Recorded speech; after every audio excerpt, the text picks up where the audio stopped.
Yeah, good morning, everybody. Dr. Nischel.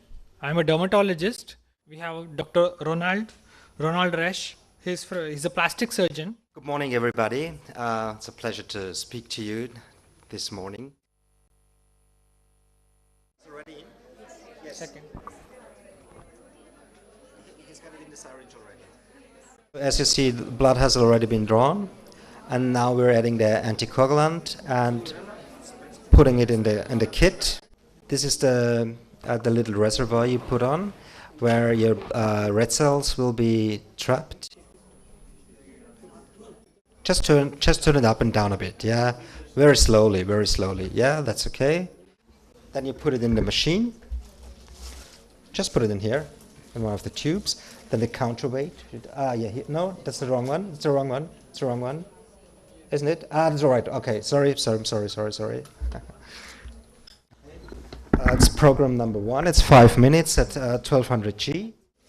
Now you see the machine came to stop and it opens. So we take out the syringe.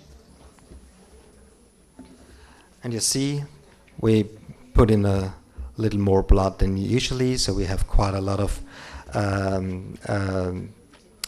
red cells up there as well. You see, we discard the red blood cells in the little container here. Doctor You is see, decanting, so he has removed the now we have, and now we have our 1.5 mLs for the hair treatment. And usually with the kit I'm used to, we use this amount of PPP and put it through the filter, concentrate it again, and add another 1.5 to 1 ml to our syringe. It is a fine needle device which can be used. So what happens is the way derma rollers are there, derma pen is another evolution, and derma pen can be used for multiple other indications like doing scars, doing a mesotherapy for the face. So that he's going to demonstrate in one half. First we are going to start with the insulin syringe injections. So you just go 1-2 bevel depth. That's all. A small bleb-like thing is raised.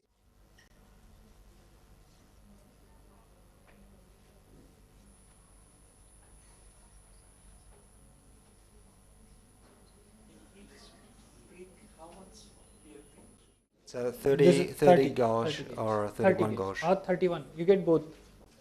1 to 2 centimeter apart.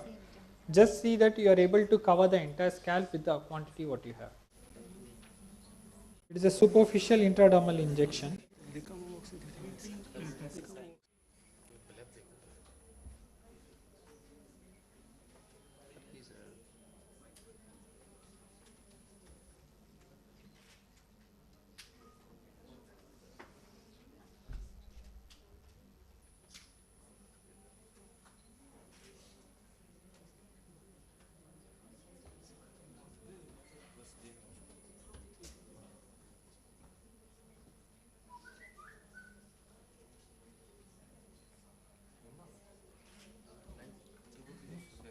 So yeah, it all is the drops intradermal. of the It is PRP intradermal. that you see that are left on the skin, don't discard that or wipe it away, just massage it in. If you've got some leftover PPP in a syringe, then you can use that after the treatment, just pour it over the area and massage it gently.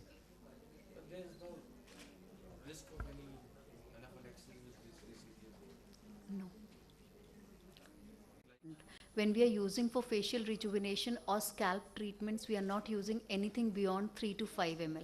So all those things, that is the reason the specialized kits are available for fat. As doctor said that for the fat injections, they need huge PRPs. So if you look at still, you can look at few studies where they used to draw 100 ml blood and process it. So for those processes, we need to look at, but when we are looking at the volume, this volume is too low to in the Mixing same it, yeah. syringe. So in that context, Yeah. but in my personal practice, I don't mix it. I do Yes, a PRP first, and after a week or so, I inject the filler or filler. maybe a hyaluronic for hydrating, Yeah. a lesser cross-linked version. Evaluating this thing, ki if And any PRP which is left behind, you just massage it. No need to waste.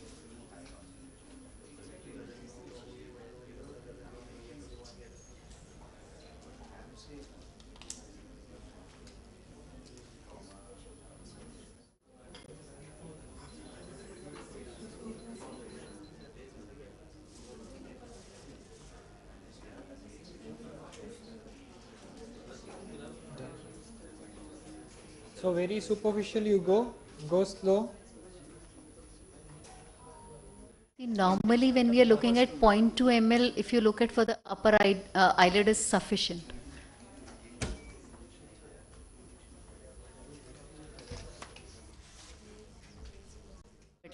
I avoid doing Botox because periorbital, the swelling is whether due to your droop or due to the PRP, you won't be able to make out. So ideally for the periorbital region, we should take an adequate gap of 7 days.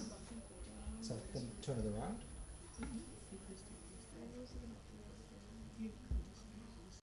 And put on the great hands, yeah. Remove the plunger and then we go for the second spin.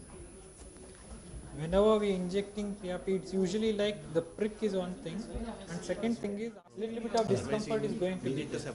Yes. Yeah. So, but in this case, we haven't applied anything. Ah, So when we talk about pain, I think I also personally feel I don't apply too much.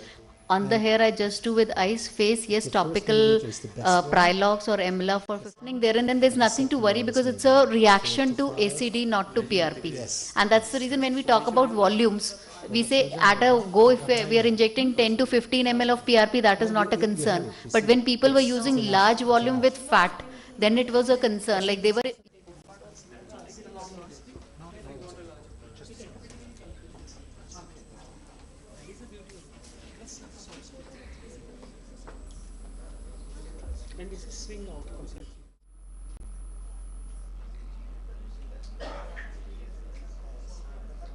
Beneficial factors.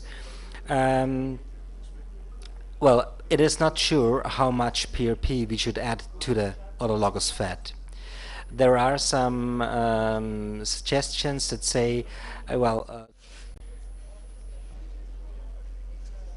See, one classical change that patients, especially females, after first session, they feel the hairs, there is not increase in density or something, but the hair appears healthier.